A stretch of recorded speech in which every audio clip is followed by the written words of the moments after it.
क्या हो सकता है? मंदिर में दीप किस लिए जलाया जाता है? हम मंदिर जाकर भगवान को दीप क्यों लगाते हैं? किस लिए लगाते हैं? शंभु। ओम नमः शिवाय। ओम नमः शिवाय। ओम नमः शिवाय।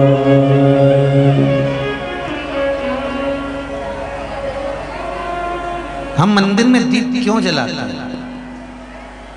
हम मंदिर में दीप क्यों लगाते हैं? आप सभी से एक निवेदन है, कथा का आज विराम दिवस है। बहुत दूर दूर से आप लोग कथा सुनने के लिए आए हैं। 10-10, 20-20 रुपए ऑटो वाले को भी दिए होंगे यहाँ तक आने का और जाने के लिए भी। मात्र 3 घंटे की कथा में से आधा घंटा तो आशीष भैया ले जाते हैं, बचते हैं 2.5 घंटे। उस 2.5 घंटे में से थोड़ा सा समय भजन में निकल जाता है, बचता है थोड़ा समय। शंकर भगवान से लगन लगा लो। पहले भी कथा में कहा था, मेहमान जब घर से जाते हैं लिफाफा तभी उनको दिया जाता है। बोलो सही है कि गलत है? बुआ जाते जाते अपने भतीजे को रुपये देकर जाती है, मामा जी जाते जाते अपने भांजे को आखिरी में पैसे देकर जाते हैं, फूफा जी जाते जाते आखिरी में कुछ ना कुछ अपने बच्चों को देकर जाते हैं। आखिरी का जो दिन होता है वो कुछ देने और लेने का होता है। और आज ही का वो दिन है गंगा दशहरे का, जिस दिन आज मेरा भोलेनाथ आप कथा प्रेम से सुन लें तो मेरा बाबा जाते जाते आपको कुछ देकर चले जाए। इसलिए स्नेह से सुने। शंभु हर हर महादेव। हम मानते हैं कि अपार जन समुदाय है। आज कथा में जब प्रवेश कर रहे थे तो कह रहे थे पूरे बुंदेलखंड के इतिहास का पहला जन समुदाय देखा है जो इतनी भीड़ अपार पड़ी पूरे बुंदेलखंड। हम मान रहे हैं कि जगह नहीं है, पंडाल फूल हैं, रोडों पर आप लोग बैठे हो, खेतों में धूप में आप बैठे हो, पर पूरा प्रशासन भी आपकी सेवा में लगा हुआ है। पूरा प्रशासन हर तरह से सेवा में लगा हुआ है।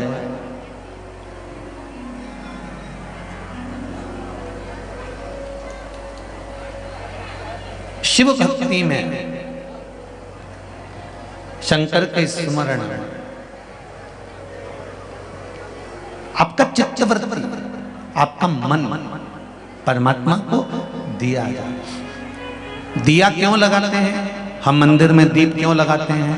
दिया लगाने का कारण क्या होता है? दिया लगाने का केवल एक कारण होता है, हम भगवान के मंदिर में प्रकाश करने के लिए दिया नहीं लगाते। हम भगवान के मंदिर में उजाला करने के लिए दिया नहीं लगाते। शिव महापुराण, पद्म पुराण और हमारा शास्त्र वर्णन करता है कि हम जब भगवान के मंदिर में दिया लगाते हैं, दीप प्रज्वलित करते हैं, तो दिया परमात्मा के लिए नहीं लगाते। जब हम दीप प्रज्वलित करते हैं तो जैसे ही मंदिर में प्रकाश होता है वैसे ही हमारी जिंदगी में चारों तरफ प्रकाश होना प्रारंभ हो जाता है।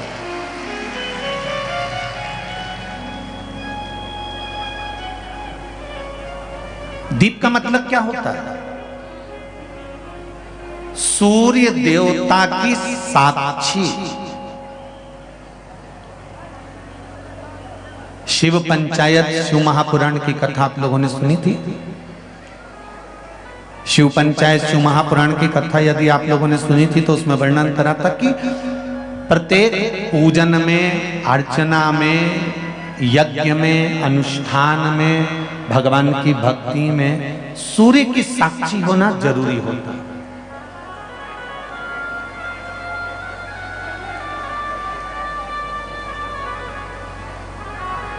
प्रत्येक ब्राह्मण देवता कर्मकांड करने वाले जब ब्राह्मण देव पूजन कराते हैं तो सबसे पहले सूर्य की साक्षी कराकर दीप को प्रज्वलित करते हैं कि ये सूर्य की साक्षी देता है।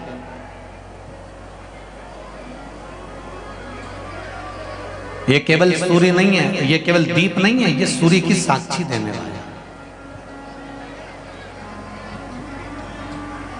महाराज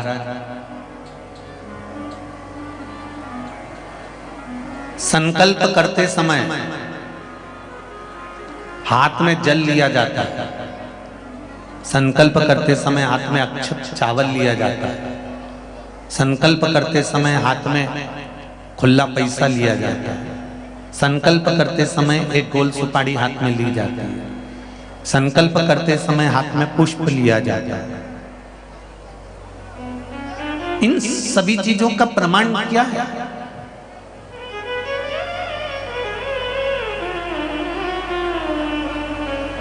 क्यों इन चीजों का प्रमाण कहा गया कि संकल्प लेते समय हाथ में जल लीजिए, संकल्प लेते समय हाथ में चावल लीजिए, संकल्प लेते समय हाथ में आप कुछ मुद्रा धारण कर लीजिए, कोई सुपारी ले लीजिए, जल ले लीजिए, इनका प्रमाण क्या है?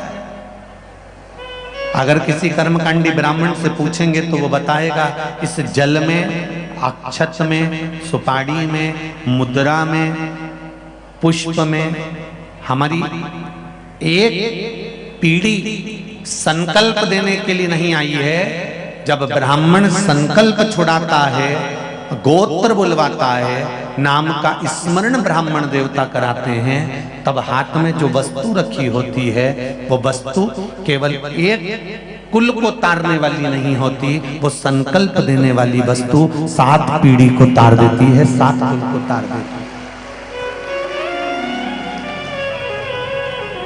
उसी तरह मंदिर में लगाया गया दिया केवल मंदिर को प्रकाशित नहीं करता, मंदिर में लगाया गया दीप केवल मंदिर को उजाला नहीं करता, मंदिर में लगाया गया दीप सबसे पहले अगर प्रकाश देता है, सबसे पहले उजाला देता है। तो हमने जैसे ही दीप को प्रकट करा और प्रकट करते से वो दिए ने सबसे पहले प्रकाश हमारे हृदय में करा और हमारी जिंदगी में करा, हमारे जीवन में वो प्रकाश करा।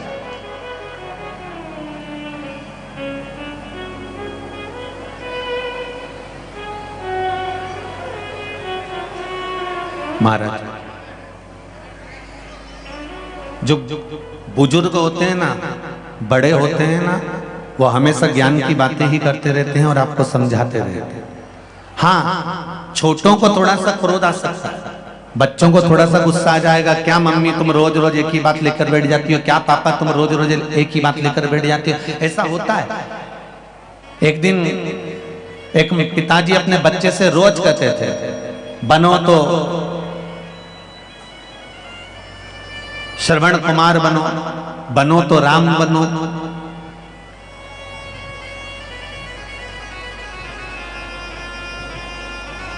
प्रतिदिन एक माता पिता अपने बच्चे को रोज डांटते हैं, बनो तो राम बनो, बनो तो श्रवण बनो, बनो तो राम बनो, बनो तो श्रवण बनो। एक दिन बच्चे को क्रोध आ गया और बच्चा गुस्से में आकर बोला, क्या पापा मम्मी रोज राम और श्रवण बनने को कहते हो, कभी कृष्ण बनने को तो कहते ही नहीं हो।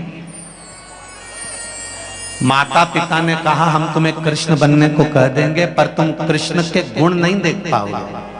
भगवान कृष्ण ने चीर चुराया तो तुम भी कुछ ना कुछ गलत करोगे, भगवान कृष्ण ने माखन चुराया तो तुम उनकी चोरी की लीला को पकड़ोगे। तुम श्रेष्ठता नहीं पकड़ोगे। इतने में बच्चे को क्रोध आ गया और बच्चा कहने लगा, ठीक है पापा, तुम मुझे राम बनने को कहते हो, मैं राम बनने को तैयार। जैसे दशरथ जी ने पूरी सत्ता राम जी को सौंपी थी, चलो मुझे तिजोरी की चाबी सौंपो।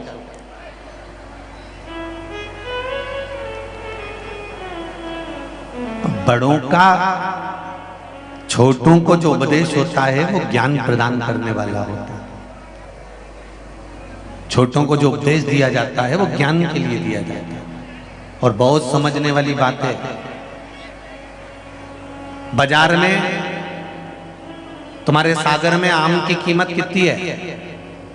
जम के बोलो जरा। 60 रुपए, 80 रुपए, 100 रुपए किलो।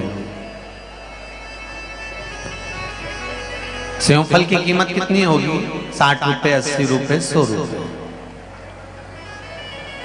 जितने भी गीले फल होते हैं, अंगूर है, सेव फल है, आम है, संतरे हैं, मौसम्बी है, चीकू है, केले हैं, ये जितने भी गीले फल हैं, बाजार में जाकर इनकी कीमत पूछोगे तो 100 रुपए, 80 रुपए, 40 रुपए, 50 रुपए इतनी कीमत होगी। और बाजार में ये तो गीले फल हैं। और सूखे जो फल होते हैं, जैसे अंगूर की कीमत पूछो, और अंगूर जब सूख जाए, उसकी जब किशमिश बन जाए, उसकी कीमत पूछो कितनी होगी।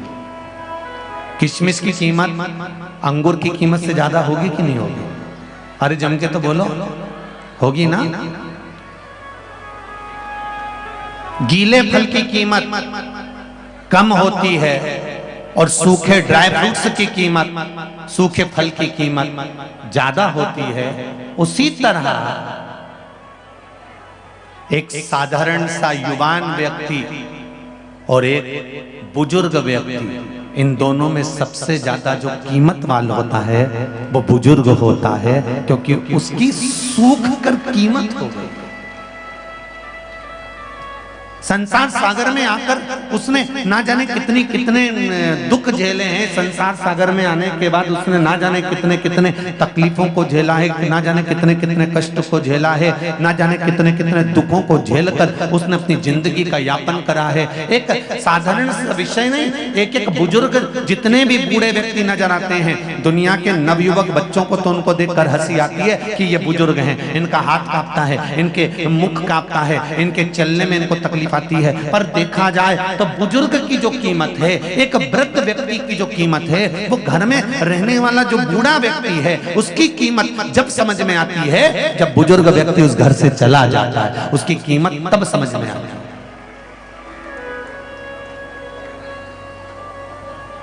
उसकी कीमत को समझो, उसकी कीमत को जानो।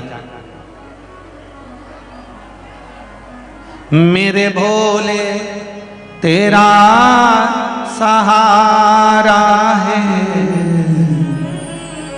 मेरी नैया का तू किनारा है, मेरी नैया का तू किनारा है। शिव भक्ति की कीमत को समझना। संत, साधु, सन्यासी, तपस्वी, साधक, उपासक, इनकी कीमत को हमें समझना। महाराज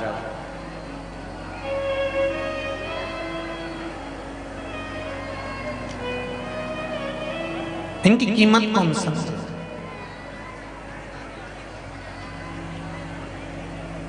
शिव महापुराण की कथा कहती है कि भगवान शंकर माता पार्वती के साथ में विराजमान थे।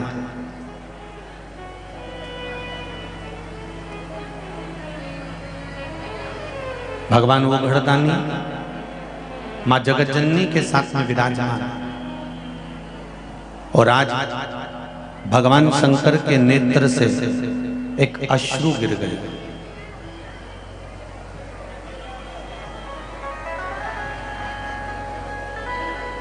भगवान शिव के नेत्र से एक अश्रु गिर गया, और नेत्र बंद करने के बाद जो अश्रु गिरा, उस अश्रु से एक पुत्र ने जन्म लिया जिसका नाम था नरकासुर।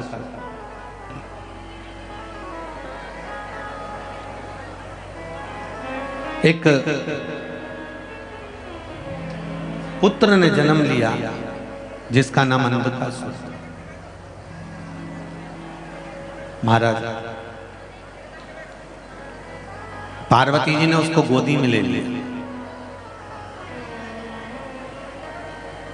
और मां जगतजननी पार्वती जी ने जब उसको गोदी में लिया,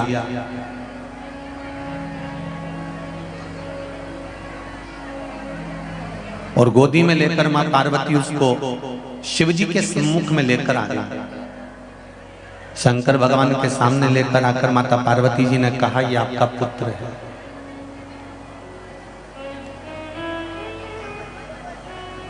शिव जी ने कहा, पार्वती इसको ले जाकर समुद्र में फेंक दो।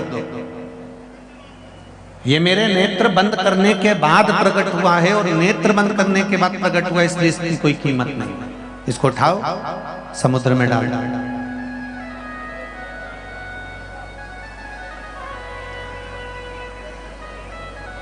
उठाकर इसको समुद्र के अंदर डाल दीजिए, फेंक दीजिए। पार्वती जी ने कहा, प्रभु आप कैसी बात करते हो, ये आपका पुत्र है, ये आपका बेटा है। शिवजी ने कहा, सुनो पार्वती, अगर ये मेरा पुत्र है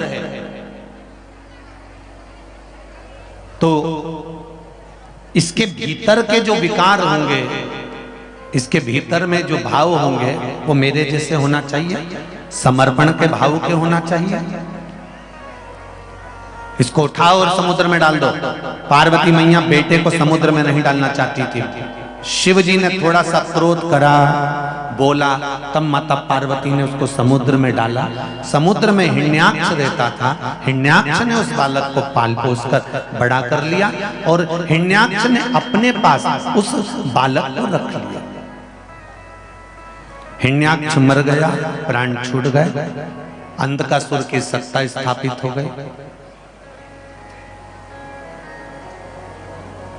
अंधकासुर ने ब्रह्मा जी से वर प्राप्त करा, ब्रह्मदेव का तप करा, साधना करी और ब्रह्मा जी से वर मांगा। ब्रह्मा जी ने कहा, मांगो तुम्हें क्या चाहिए? तो अंधकासुर कहते हैं, मुझे वर दीजिए कि मेरे प्राण न छूटे, मैं मरूं ना।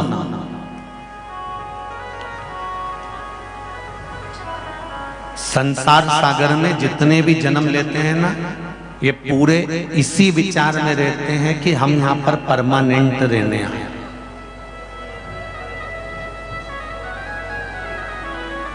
अच्छा, ज्ञान सबको है, थोड़ी सी भी बात करो ना किसी से तो ज्ञान की बातें सब करते हैं। अरे भैया, एक ना एक दिन तो जाना ही है। अब बताओ, महाराज जी से ज्यादा ज्ञान तो संसार के हर व्यक्ति को, कि उसको ये मालूम है कि एक ना एक दिन जाना।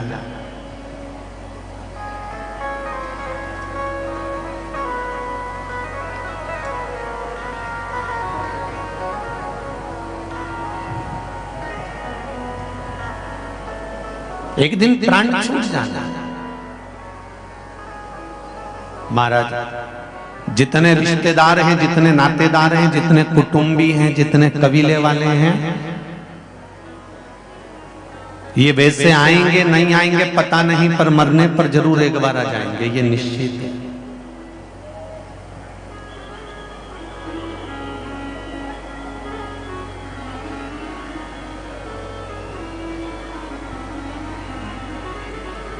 अंधकासुर को भी ये लगा कि मैं मरूं ना। संसार में जन्म लेने वाला हर व्यक्ति ये सोचता है कि मेरे प्राण नहीं छूटना चाहिए, मैं अभी मरना नहीं चाहिए। और बिल्कुल सत्य है, एक चींटी को भी अगर आप थोड़ा सा पकड़ने का प्रयास करोगे तो वो चींटी भी भागती है। एक चींटे को भी पकड़ने का प्रयास करोगे तो वो चींटा भी भागता है। एक झिंगुर, एक खटमल, एक माथे में रहने वाला जू, उसको भी पकड़ने का प्रयास करोगे तो वो भी भागता है।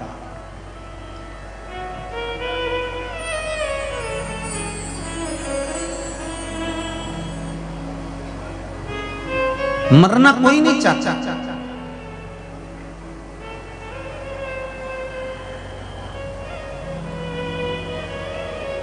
परमात्मा ने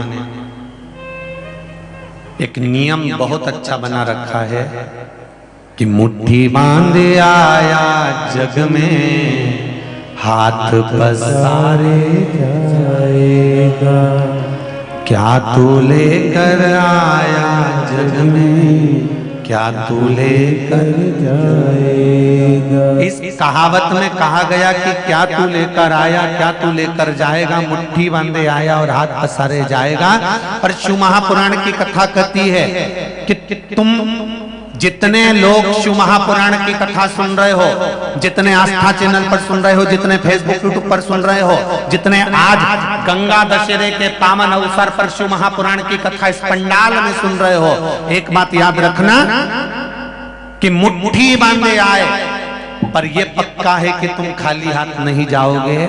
अपना किया गया सत्कर्म, अपना किया गया भजन, अपना किया गया कीर्तन, अपना किया गया मंत्र जाप, अपना किया गया नाम जाप, अपना किया गया नाम स्मरण, जो तुमने परमात्मा का भजन करा है, कीर्तन करा है, मंत्र जाप करा है, स्मरण करा है, इस चिलचिलाती हुई धूप में ऐसी तपन में बैठ बैठ कर शिव महापुराण की कथा सुनी है, तो ये कोई दूसरा लेकर नहीं जाएगा, तुम्हारा पुण्य तुम्हारे साथ में जाएगा।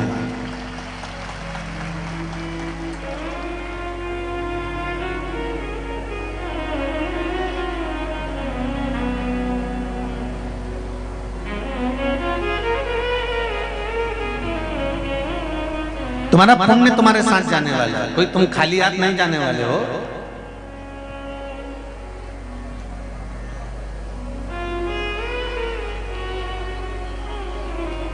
किसी ने एक सुंदर लाइन कही है ना महाराज, इससे तो आगे,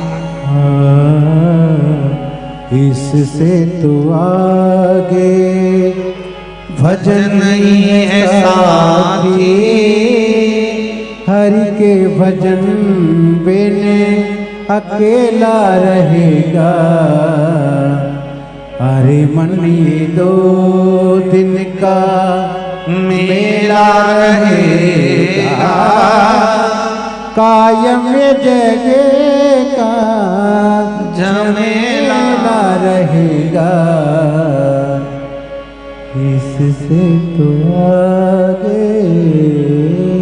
अंतिम समय में केवल एक भजन का साधन है, अंतिम समय में केवल एक परमात्मा के नाम कीर्तन का साधन है, अंतिम समय में केवल एक नाम स्मरण का साधन है, इसके सिवाय कुछ नहीं,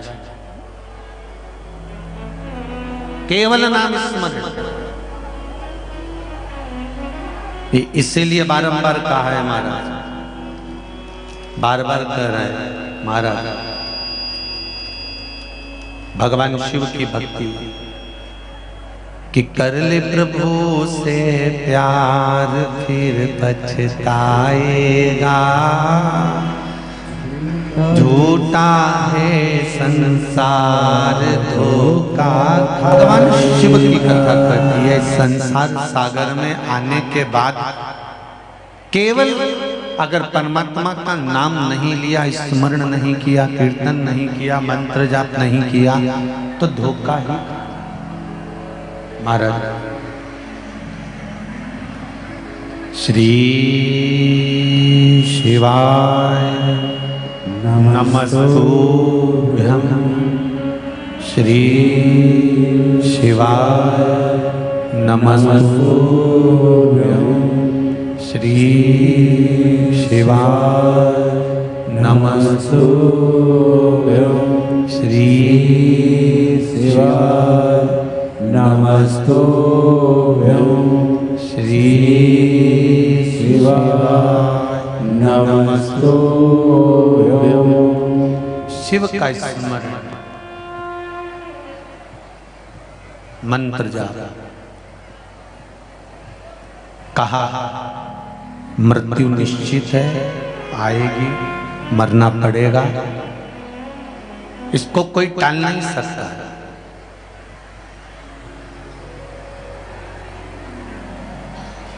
और सुन लो, जितने लोग कथा श्रवण कर रहे हैं, चाहे सागर में बैठकर सुन रहे हो, चाहे टीवी के सामने सुन रहे हो, चाहे मोबाइल पर सुन रहे हो, सब ध्यान लगाकर सुन लो कि मृत्यु निश्चित है, जाना पड़ेगा।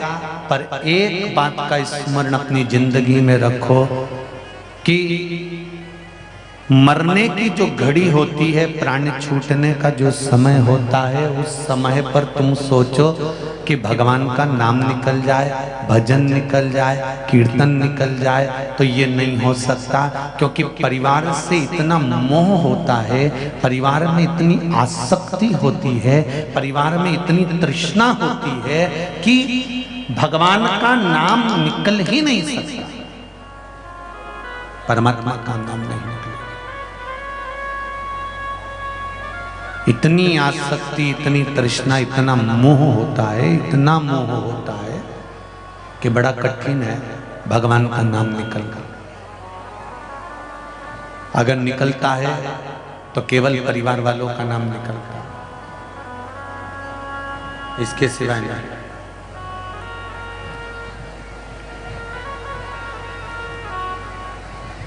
तो क्या करना है? जितने गांव के लोग बैठे होंगे वो एक बात जानते होंगे, पानी गिरने से पहले गांव का व्यक्ति अनाज कोठी में भर के रख लेता है। बोलो सही है कि गलत है? अरे बोलो जरा जम के बोलो। गांव का व्यक्ति अनाज कोठी में भर कर रख लेता है। बुजुर्ग पहले की माताएं कहती थी अब 4 महीना पानी वानी गिरेगा, कुछ सूखा नहीं पाएंगे, इसलिए मिर्ची लाकर सुखाकर, धनिया लाकर सुखाकर, फिर कुछ सामान लाकर सुखाकर, पिसवा कर, डब्बों में भरकर, पॉलीथीन पन्नी लगाकर, उसका ढक्कन मक्कन पैक करके बुजुर्ग माताएं पहले के समय की गांव का व्यक्ति उसको संभाल कर रख देता था। इनसे ये सीख लो कि बारिश आएगी तब अनाज संभाल नहीं पाओगे, इसलिए बारिश से पहले अनाज को संभालो। बारिश आए उससे पहले अनाज को संभाल लो। ये शिव महापुराण की कथा कहती है मृत्यु आए उससे पहले इस आत्मा को संभाल कर परमात्मा को निछावर चाहिए। शिव पुराण संभाल नहीं पाओगे।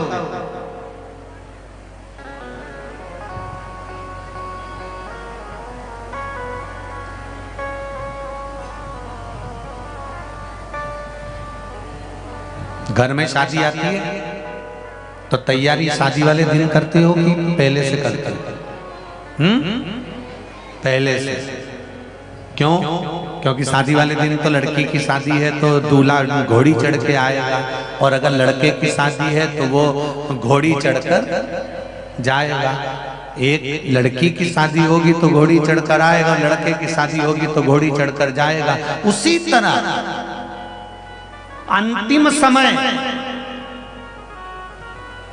जिस दिन इस जीवात्मा को परमात्मा से मिलना है, प्राण छोड़कर जाना है, चले जाना है, उस दिन तो घोड़ी चढ़कर पाड़ा चढ़कर यमराज आएगा, और पाड़ा चढ़कर ही यमराज हमको लेकर चले जाएगा। उस दिन कुछ नहीं कर पाओगे, केवल आंख से आंसू झड़ेंगे, नैनों से नीर बहेगा, पलंग पर पड़े रहोगे, डॉक्टर अपना काम करेगा, तब एक तुम्हारे काम जरूर आएगा जो तुमने आज सागर में बैठकर जो शिव महापुराण की कथा सुनी है, ये तुम्हारे अंतिम समय में काम आएगा। 3.5 करोड़ रोम छिद्र ये मनुष्य के शरीर में हैं।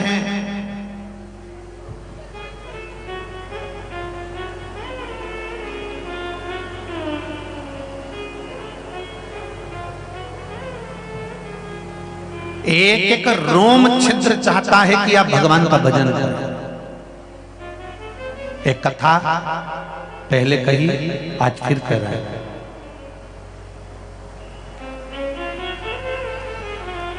द्रौपदी ने बुलाया और भगवान कृष्ण दौड़ कर गए। द्रौपदी आवाज लगाई, भगवान कृष्ण दौड़ कर गए। तो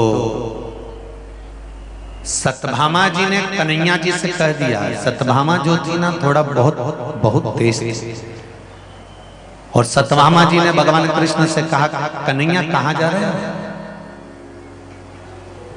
आज मेरा ठाकुर इतनी जल्दी जल्दी कहां जा रहा है?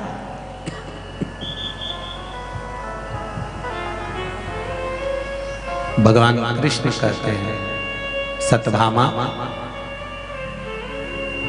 हे सत्यभामा, मैं द्रौपदी के यहां जाता। कृष्ण, ये द्रौपदी में ना जाने क्या है। कभी सुबह आवाज लगा देती है, कभी दोपहर में आवाज लगा देती है, कभी शाम को आवाज लगा देती है, और भगवान कृष्ण को दौड़कर द्रौपदी के यहां जाना पड़ता है। सत्यभामा जी ने पूछा, आपका और द्रौपदी का संबंध क्या है? कोई किसी व्यक्ति के यहाँ अगर दौड़ दौड़ के जा रहा है, कोई व्यक्ति के यहाँ अगर बार बार पहुंच रहा है, तो संबंध है क्या? क्या संबंध है आपका और द्रौपदी की? भगवान कृष्ण ने कहा, वो मेरी बहन है, वो मेरी बहन है। जब मेरे हाथ में चोट लगा था तो उसने अपने साड़ी का पल्लू फाड़ कर चीर निकाल कर मेरे हाथ में बांधा था। जब उंगली कटी तुम्हारी, मैंने फाड़ी आधी साड़ी, क्या भूल गए गिरधारी, जब उंगली कटी तुम्हारी, क्या भूल गए गिरधारी, जब उंगली कटी तुम्हारी। क्या ठाकुर भूल गए? भगवान कृष्ण कहते हैं, द्रौपदी मेरी बहन है, इसलिए मैं दौड़ दौड़ कर चले जाता हूं।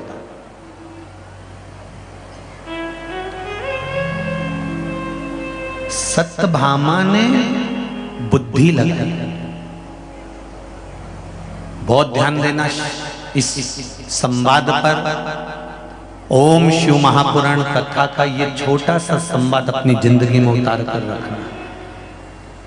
द्रौपदी ने बुद्धि लगाई। शिव महापुराण की कथा कहती है, शंकर के मंदिर में जाना तो बुद्धि मत लगाना, भक्ति लगा दो। बुद्धि से शिव नहीं मिलेगा, पर भक्ति से शिव मिल जाएगा।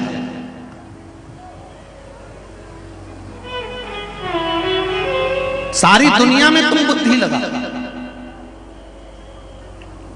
सारी दुनिया में जाकर तुम बुद्धि लगाओ, पर भगवान के चरणों में पहुंचकर बुद्धि नहीं, भक्ति होना चाहिए।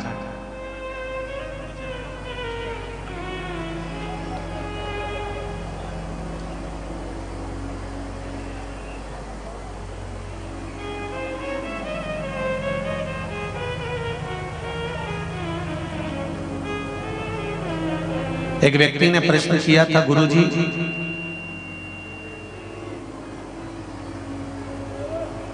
आपने कभी शंकर जी को देखा है? सागर के लोग बहुत प्रश्न करते हैं, ढेर सारे ये सब लिखे पढ़े बैठे हैं, ढेर और इधर भरे हैं।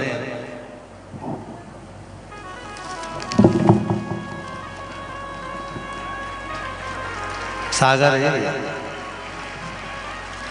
जब नाम सागर है तो पत्रों का भी तो सागर होगा। सब यही रखे हैं हो। जिन जिन को फायदा मिला है शिव महापुराण की कथा सुनने से, उनके पत्र यहीं पर है। मेरा तो एक आध बार आप सबसे निवेदन है कि इन पत्र को एक बार योग लगे तो एकांत में बैठकर पढ़ भी लेना कि इन पत्रों में कितने दिल से लोगों ने अपना भाव व्यक्त करा है। किसी ने पूछा, गुरुजी आपने कभी शंकर जी को देखा है? आपने देवाधिदेव महादेव को कभी देखा? हमने कहा ऐसे एकदम प्रत्यक्ष में तो कभी दिखा नहीं, पर यह जरूर है उसकी अनुभूति हर पल दिखती है, हर घड़ी दिखती है, हर क्षण दिखती है।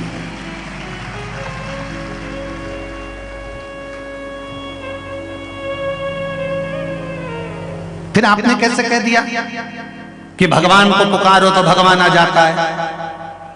भगवान को बुलाओ तो भगवान आ जाता, फिर आप कैसे कह सकते? तो हमने कहा हमारा वेद और पुराण, हमारा शास्त्र कहता है।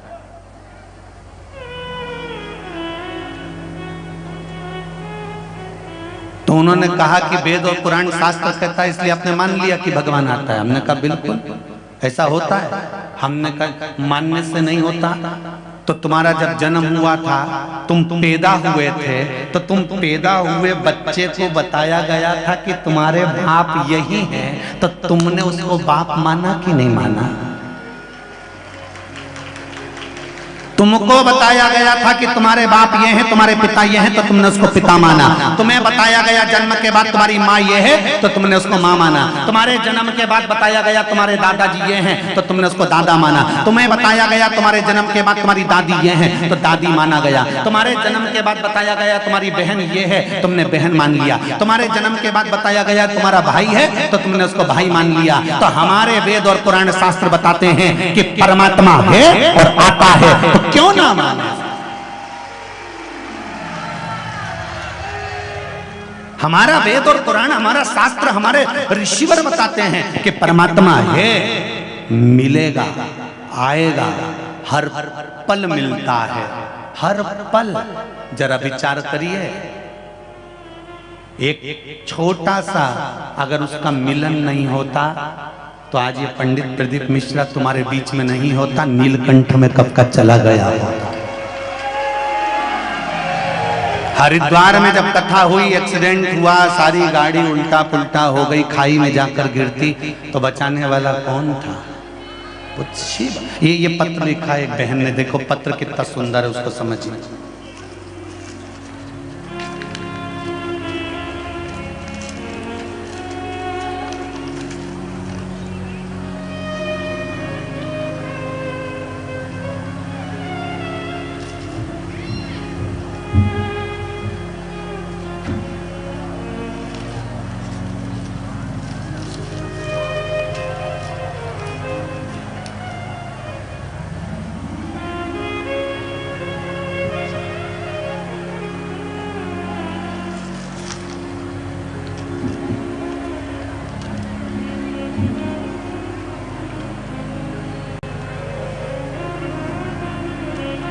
सौरभ केशरवानी, 3/58 सदर बाजार, सागर, मध्य प्रदेश।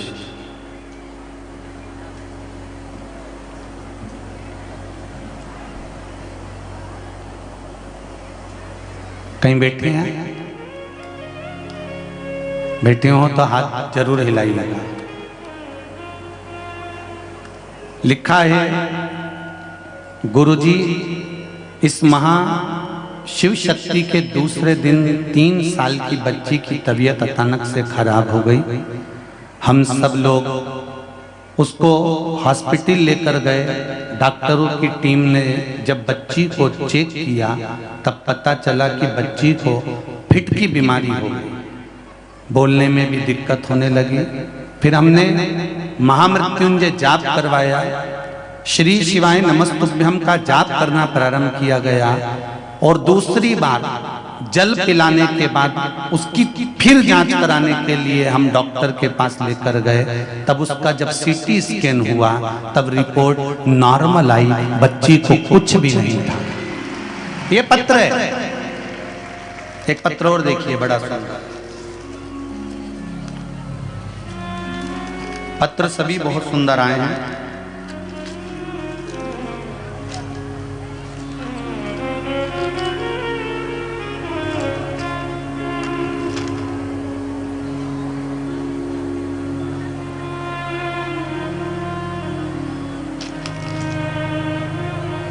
प्रीति राजपूत, जिला सागर, तहसील राहतगढ़।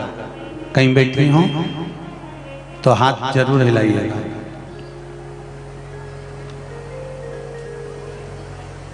प्रीति राजपूत, जिला सागर, तहसील राहतगढ़। पत्र में लिखा है,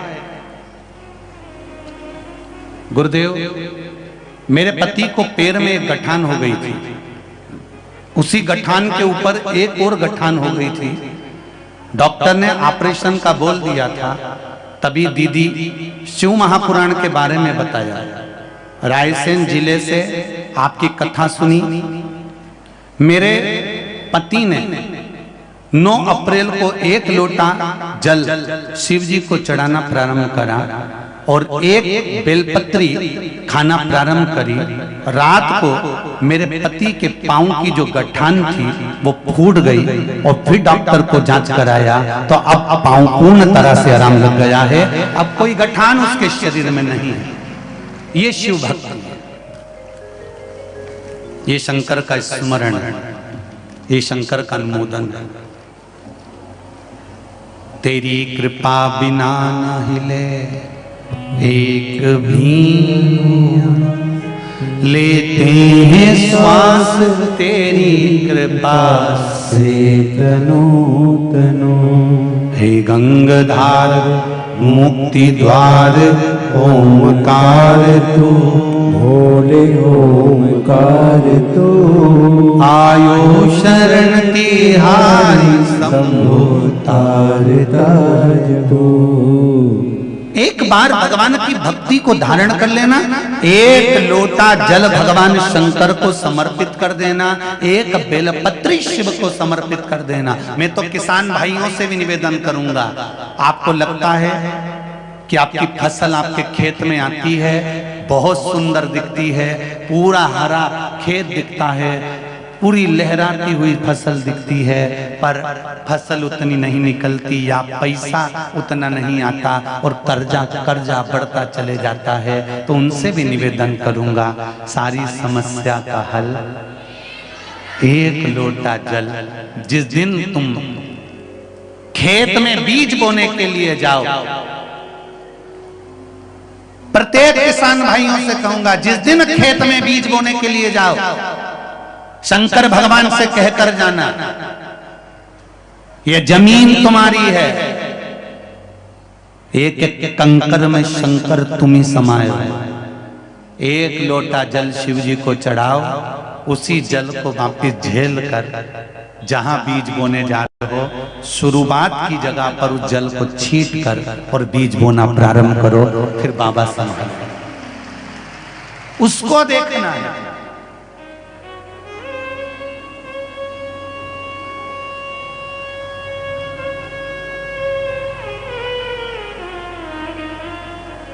उसके भरोसे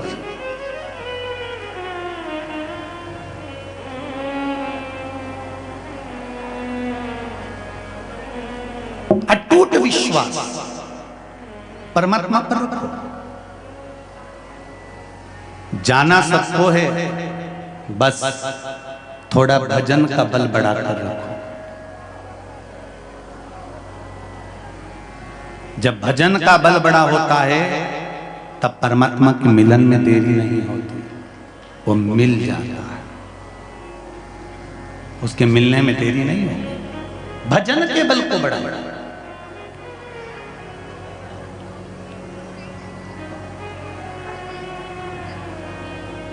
अंधकासुर ब्रह्मा जी से वर मांग रहे हैं, मैं मरूं ना। ब्रह्मा जी कहते हैं ये निश्चित है कि तुम्हें मरना पड़ेगा, और कुछ मांग लो। तो मुझे वर दीजिए, जिस दिन मैं अपनी माँ को गलत दृष्टि से देखूं उस दिन मेरे प्राण छूटें। ब्रह्मा जी ने तथास्तु कह दिया। जब तथास्तु मिला तब अंधकासुर को समझ जाना था कि ब्रह्मा जी ने तथास्तु कहा है, मतलब मैं माता को गलत दृष्टि से देखूंगा उस दिन मेरे प्राण छूटेंगे। ये अंधकासुर को यह मालूम था कि ना तो मेरी माँ है, ना मेरा बाप है, ना मेरा पिता है, ये कोई भी नहीं है, मेरा कोई नहीं।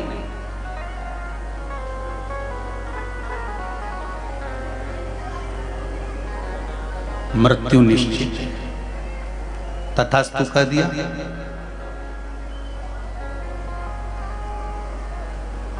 अब अंधकासुर ने अपने नगर में पहुंचने के बाद अपने दूतों से कहा, अपने सैनिकों से कहा, जरा पता करो मुझे शादी करना है, जो सुंदर कन्या हो, सुंदर लड़की हो, उससे मुझे विवाह करना है। इतने में दूतों ने कहा, जो सबसे ज्यादा सुंदर थी उसको तो शंकर जी लेकर चले गए, देवाधिदेव महादेव लेकर चले गए। जो सुंदर है उसको देवाधिदेव महादेव ले गए। क्या पार्वती इतनी सुंदर है? हाँ, अंधकासुर ने कहा विवाह करूंगा तो पार्वती के साथ। माता पार्वती को देखने के लिए गया और माता पार्वती को देखकर मोहित हो गया। शिव महापुराण की कथा कहती है उसने वर मांगा था, जिस दिन मैं अपनी माता को गलत दृष्टि से देखूं उसी दिन मेरे प्राण छूटे। आज पार्वती को गलत दृष्टि से देखा, इसलिए अंधकासुर का अंत समय आ गया और काल भैरव ने प्रकट होकर अंधकासुर का वध कर दिया। बहुत ध्यान देना महाराज, आज गंगा दशहरा है। क्या है आज? गंगा दशहरा। गंगा दशहरे का मतलब जानते हो आप लोग?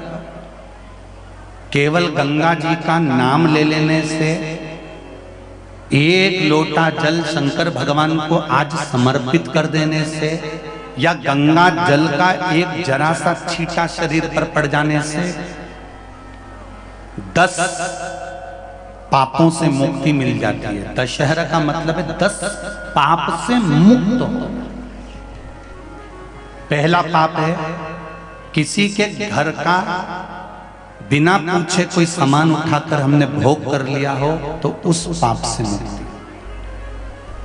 गंगा दशहरे के 10 पाप से मुक्ति दिलाता है गंगा दशहरा। दूसरा, किसी ब्राह्मण किसी गुरुजन को मुख से अपशब्द कह दिया हो तो आज ही का दिन है जिस दिन पाप कर्म से मुक्ति मिल जाती है।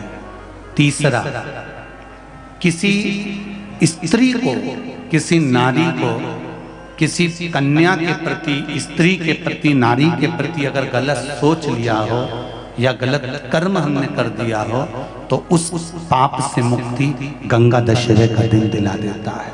चौथा,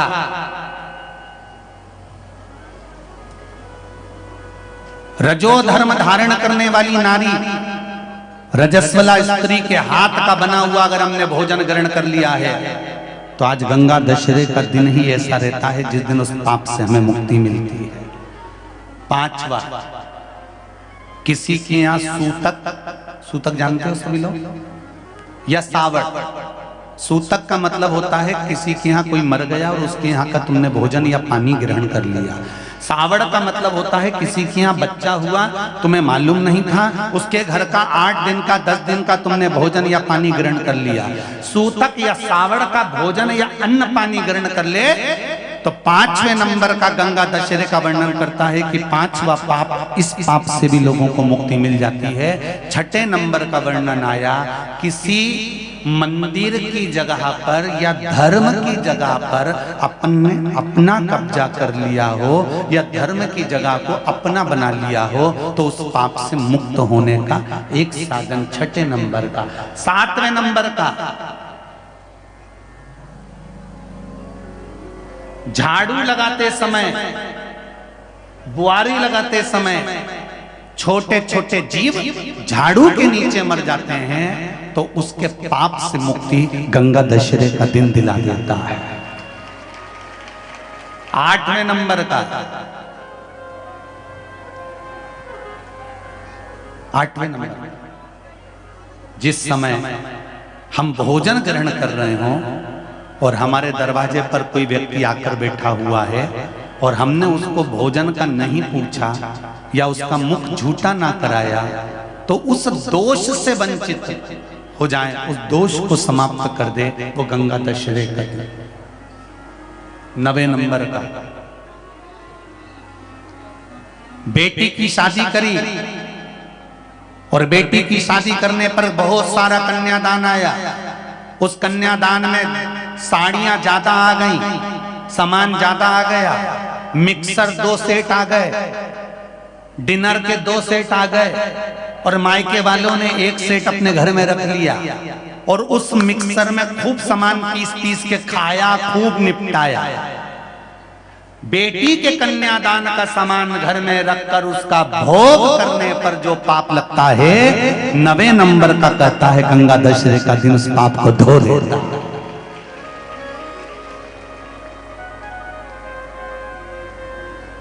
दसवें नंबर का महाराज, यदि किसी तीर्थ में जाकर हमने कोई गलत काम करा होता है तो गंगा दशहरे का ये आज का दिन हमारे पाप को वो धो देता है। ये गंगा दशहरे के 10 पाप को धोने के लिए मात्र एक दिन है गंगा दशहरे का दिन।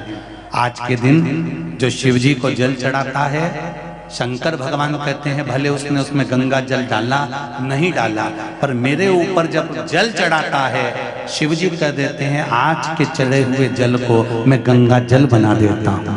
आज गंगा दशहरे का दिन। खूब भजन करो, दान करो, पुण्य करो, सत्कर्म करो, नाम जाप करो, नाम स्मरण करो। और शिव मंदिर में चढ़े हुए जल का थोड़ा सा सिंचन जरूर करो। अंधकासुर के प्राण छूटे। अंधकासुर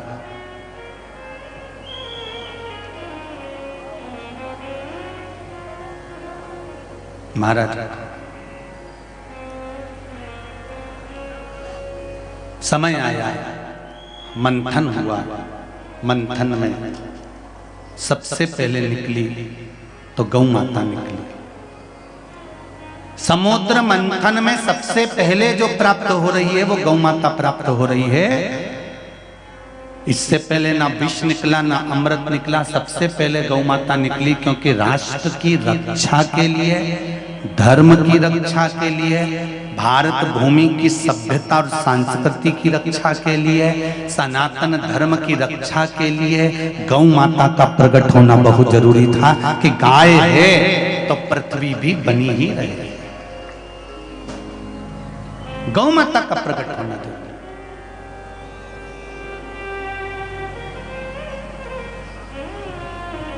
समुद्र मंथन में सबसे पहले 5 गाय निकली है। पहले नंबर पर नंदा, दूसरे नंबर पर सुभद्रा, तीसरे नंबर पर सुरभि, चौथे नंबर पर सुशीला और 5वें नंबर पर बहुला। ये समुद्र मंथन में से 5 गाय प्राप्त हुई। केवल समुद्र मंथन से 5 गाय नहीं, शिव महापुराण की कथा कहती है जब भगवान ने ये मानव का शरीर बनाया, जब मनुष्य की देह बनाई तो 5 इंद्रियों को भगवान शंकर ने प्रदान करा। 5 कर्मेंद्रियों को, 5 ज्ञानेंद्रियों को भगवान ने दिया है। ये 5 कर्मेंद्रिय, 5 ज्ञानेंद्रिय क्यों दी भगवान ने? इसको देने का केवल एक कारण था कि इंद्रियों से विचार करना। नेत्र परमात्मा ने तुमको दिए, श्रवण शक्ति परमात्मा ने तुमको दी, हस्त परमात्मा ने तुमको दिया, नासिका परमात्मा ने तुमको दिया, मुख परमात्मा ने तुमको दिया, चरण परमात्मा ने तुमको दिया। 5 कर्मेंद्रिय, 5 ज्ञानेंद्रिय, और ये कोई साधारण नहीं, इसकी कीमत बड़ी प्रबल है।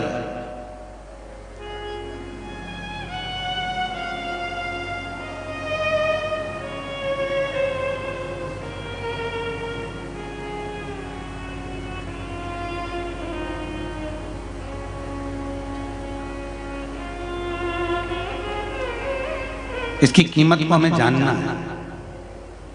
एक पर हम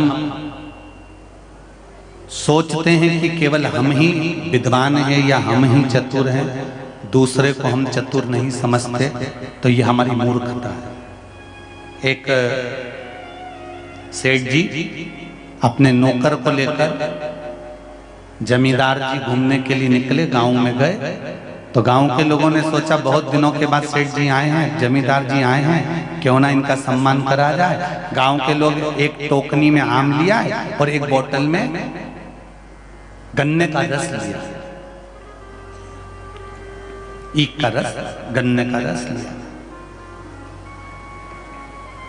अब उन्होंने सेठ जी को कहा, सेठ जी लो, हम आपके लिए भेंट लेकर आए। सेठ जी ने वो फल लिए और रस लिया और वो जूस लेकर, रस लेकर और फल लेकर सेठ जी ने उसको कपड़ा ढाक दिया और कपड़ा ढाक कर नौकर को अंदर बुलाया। अंदर बुलाकर कहा, सुनो, इस डलिया में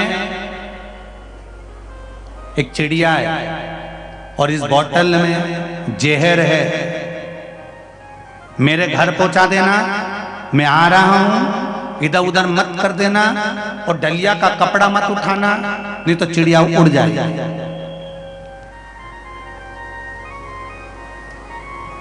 अब नौकर तो नौकर लेकर चला। अब सेठ जी को लग रहा था कि मैंने नौकर को बेवकूफ बना दिया, पर आज के जमाने के नौकर बेवकूफ बने। वो डलिया ले गए, बोतल ले गए जूस की, गन्ने के रस की, और वो रास्ते में ले गए। उनको तो मालूम था, उसने तो जान लिया था कि इसमें क्या रखा है। भले सेठ जी के कि चिड़िया है और गन्ने का रस है, परंतु वो तो जान जाना। सेठ जी घर पहुंचे, पत्नी को आवाज लगाया, लाओ भोजन लाओ, जल्दी से भूख लग रही है। पत्नी बोलने लगी, अभी कम से कम 2 घंटे की देरी है भोजन में, अभी बना नहीं है। तो एक काम करो, मैंने नौकर के हाथ से फल भेजे थे और वो बोतल भेजी थी रस की, वो ला के दे दो। इतने में पत्नी बोली, तुम्हारा नौकर तो अभी तक नहीं आया। पति बोला, नौकर नहीं आया? हाँ। सेठ जी उसको ढूंढने गए, वो तो बढ़िया पीपल के पेड़ के नीचे चित्ता पड़ा, आराम से सो रहा। सेठ जी ने उसको लात मारी, उठाया, क्यों रे यहां पड़ा हुआ है तू? सामान लेके घर क्यों नहीं पहुंचा? कहां है वो डलिया और बोतल? इतने में नौकर हाथ जोड़ के बोला, सेठ जी इतनी तेज हवा चली, इतनी तेज चली, डलिया हाथ से छूट गई, कपड़ा उड़ गया, उसमें से चिड़िया भाग।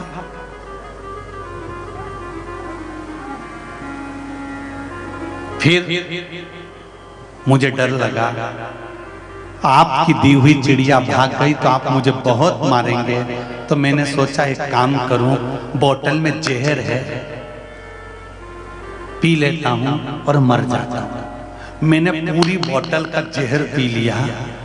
अब मैं इंतजार कर रहा हूं, मरूंगा कब।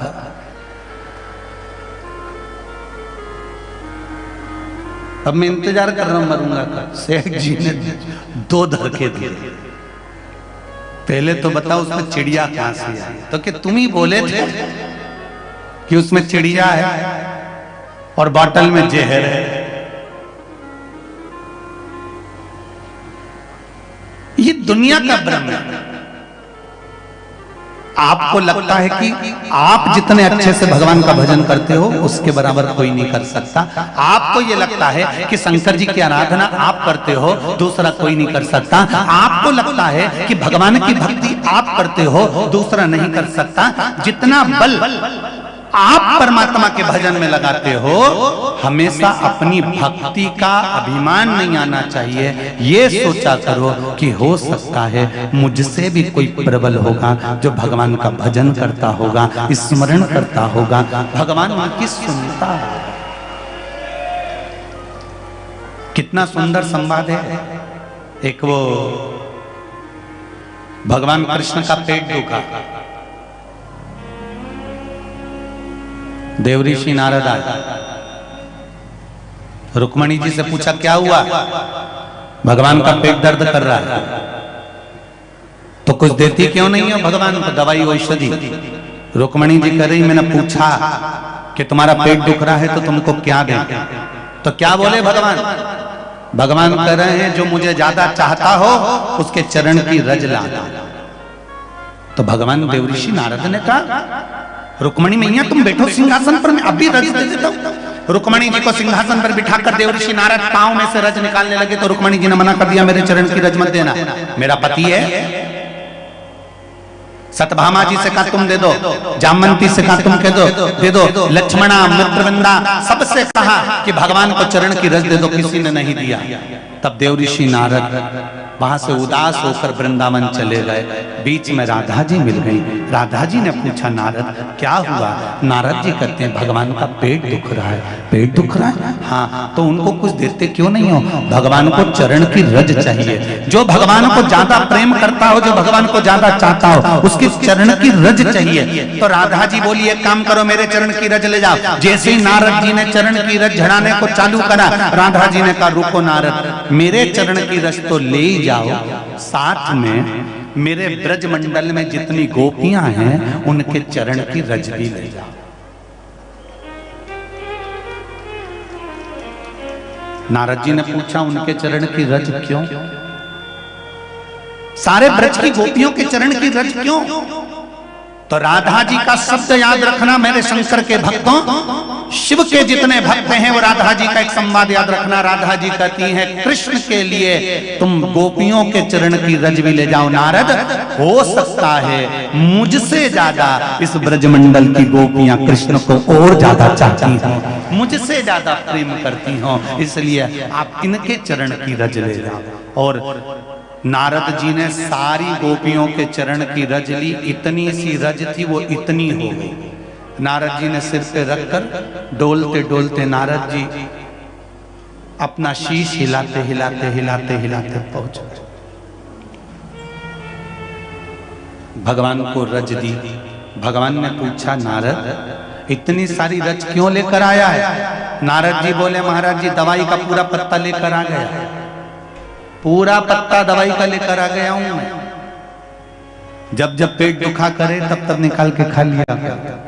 ये एक गोपी के चरण की रज नहीं है, संपूर्ण गोपियों के चरण की रज है।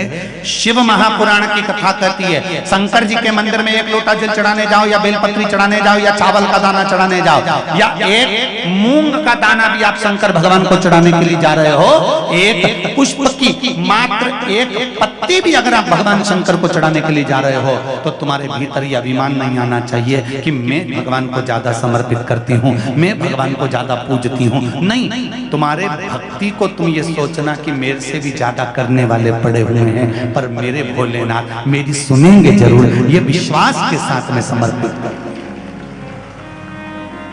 ये विश्वास।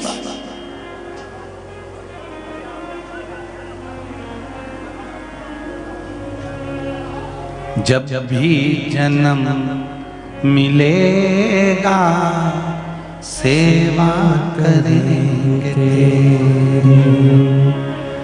कहते तुमसे बाबा चरण पड़ेंगे थे।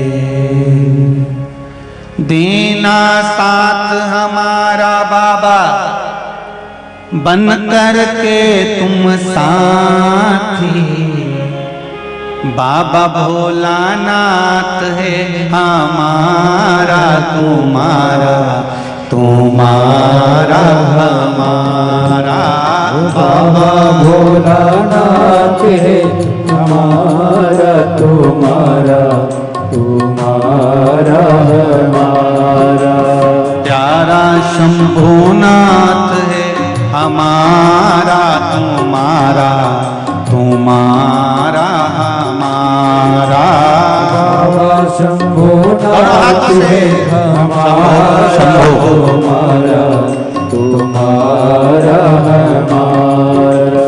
महाकाल की इस नगरी में पाऊं जन्म दोबारा, महाकाल की इस नगरी में पाओ जन्म दोबारा। ओ बाबा भोलानाथ है हमारा तुम्हारा, तुम्हारा हमारा। बाबा भोलानाथ है हमारा तुम्हारा, तुम्हारा हमारा।